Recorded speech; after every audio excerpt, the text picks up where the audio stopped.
Good day everyone, my name is Jamaica F. Galara and now we will use STAAD Pro Connect in structural analysis and design. And now open our STAAD Pro Connect edition and then continue. And what is STAAD Pro? It's a structural engineering software used to analyze and design structures such as beams, columns, trusses, and buildings. In this tutorial, we will learn the basic workflow from creating a model up to analyzing. Pagkatapos natin ma-open ang STAAD Pro Connect, kailangan natin pumunta sa model information. Ita-type lang natin yung file name na gusto natin, then sa location kung saan natin i-save yung ating project, then yung units kailangan naka-metric, then create, yes. Sa beam grades, kailangan natin beam grades, tsaka kailangan natin i-node contour. Yung transition ay i-highlight muna, then mag-transition. X, yung spacing natin ay 5, then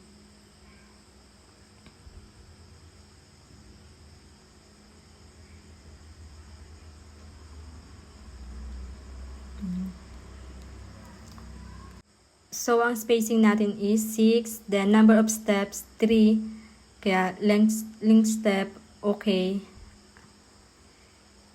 Tapos pumunta tayo sa view at i-highlight natin lahat. Then pumunta ulit sa geometry, transition, tapos doon naman tayo sa Z, which is ang spacing ay 4, then ang number of steps is 3, length step okay. Tapos pupunta ulit tayo sa view, tapos naka top view, left view, or naka front view. So ngayon, kailangan natin ay ng 3D. Tsaka i-highlight ulit, then kailangan nating geometry, tas transition, Y. Ang spacing natin is 1, tas length step ay 1 din. So, yung negative 4 yung spacing, okay. Tapos, kailangan natin pumunta sa view. Tapos, i-check natin ang naka-front view. Tapos, i-highlight natin yung beam sa baba. Tapos, i-cancel natin and i-highlight. I-highlight natin yung beam. Tapos, pupunta tayo sa transition. Magiging Y. Tapos, number of spacing natin ay 4. So, yung dito ay negative 4. Okay.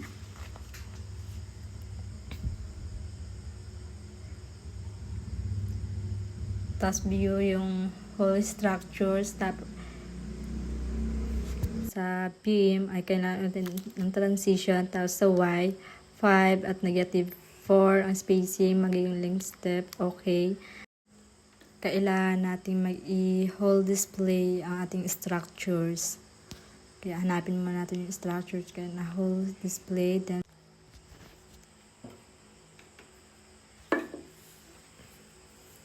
and then yung next is kailangan nating i-check kung tama ba yung ating structures, kung green, blue, or green. Ayan.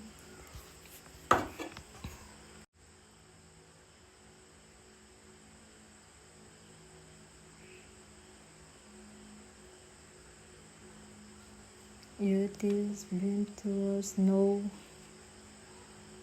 geometry.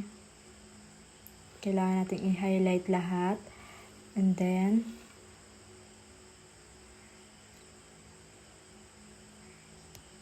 punta tayo sa utilities, beam tools, and yung gitna na set at ayan. This is the whole structure na tama.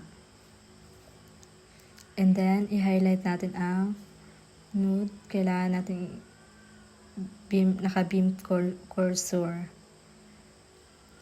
And then, punta tayo sa front. Then, i-highlight natin lahat ng beam cursor. Punta na tayo sa renumber. So, una natin renumber ay yung first floor, which is ang group name ay 1101.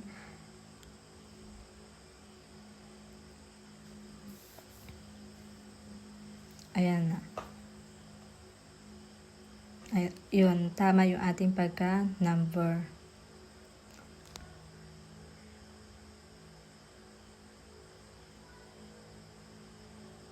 And then, punta ulit tayo sa front view at i-highlight natin ulit ang second column, which is, pupunta ulit tayo sa Beam Utilities, renumber, tas X to say, then 2101, and accept. Okay. Then, punta ulit tayo sa whole structures, then, i-check natin kung tama nga ba ating numbering. And then, punta ulit tayo sa front view. Doon naman tayo sa beam, maglalagay tayo ng beam tools, number, okay, and then magiging say to X. Tapos ang group name natin ay 31001 ay 12101. Accept. Okay. And then punta ulit tayo sa view, whole structures. And then punta ulit tayo sa front. Ay, tingnan naman natin ang mga numbering kung tama nga ba.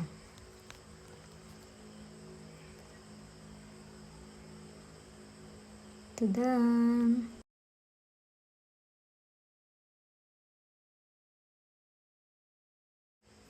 Ayan yung lahat ng ating whole structures. And then, punta ulit tayo sa third floor, which is, i-highlight ulit natin. Then, punta tayo sa Beam Utilities, renumber, and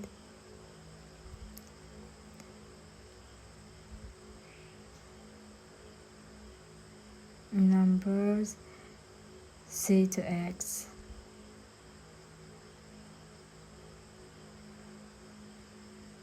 Then 22102. Okay, accept. And then punta tayo sa whole structure. And then check natin kung tama nga ba ang ating numbering. Pagkatapos, pupunta tayo sa front view. Ando naman tayo sa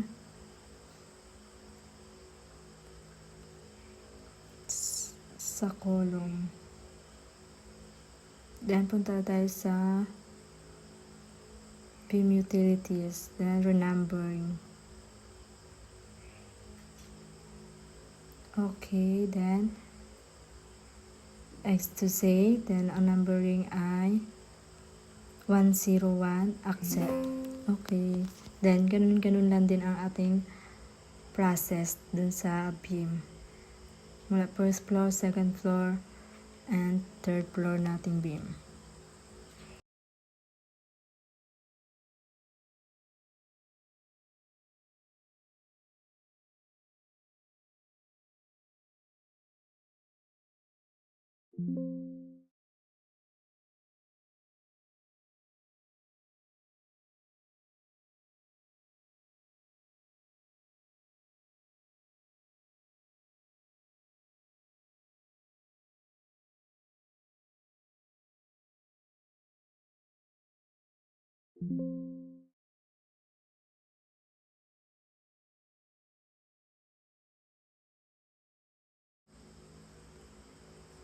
And jump.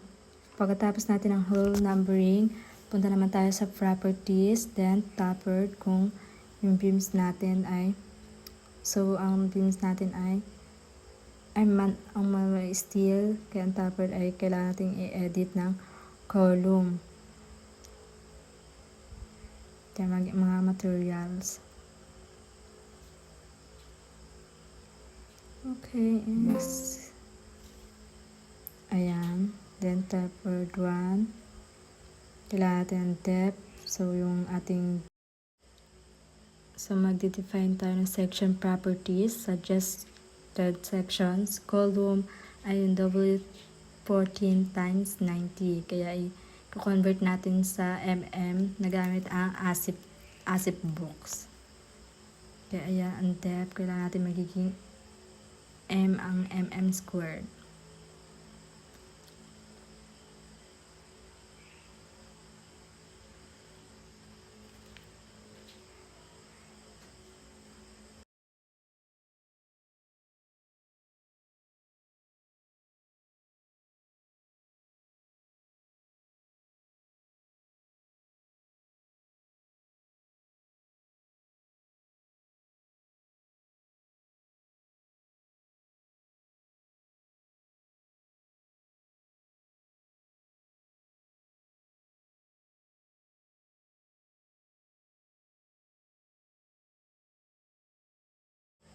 Okay, at magde-define naman tayo sa secondary beams which is W1626. At gamit naman natin ang ASIP book, tsaka i-convert natin sa meter. So yan, i-apply natin lahat ng kailangan dito, then add.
Pagkatapos natin ng properties, punta naman tayo sa loadings.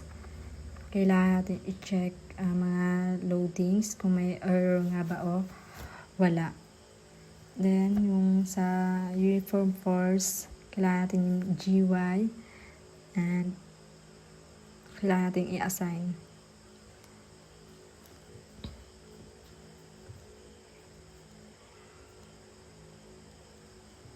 Kaya yung nakita natin is yung loads ng ating structures.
And then, okay, ayun.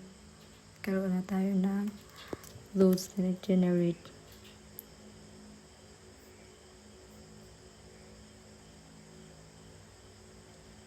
So, ang important tips for STAAD Pro modeling ay yung always verify units before modeling. Ensure all members are properly connected. Use labels to check geometry. Assign supports carefully. Tapos, i-review load direction. Checks warning for analysis. Verify deflected shape for abnormal behavior. Use proper load combination. Review and rotate ratios. Save work frequently.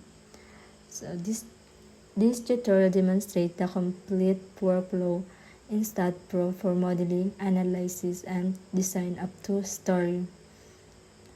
By following these lectures, the student will learn structural modeling, material and section assignment, load application, earthquake analysis, LRFD and ASD combination, structural analysis, steel design, report generation.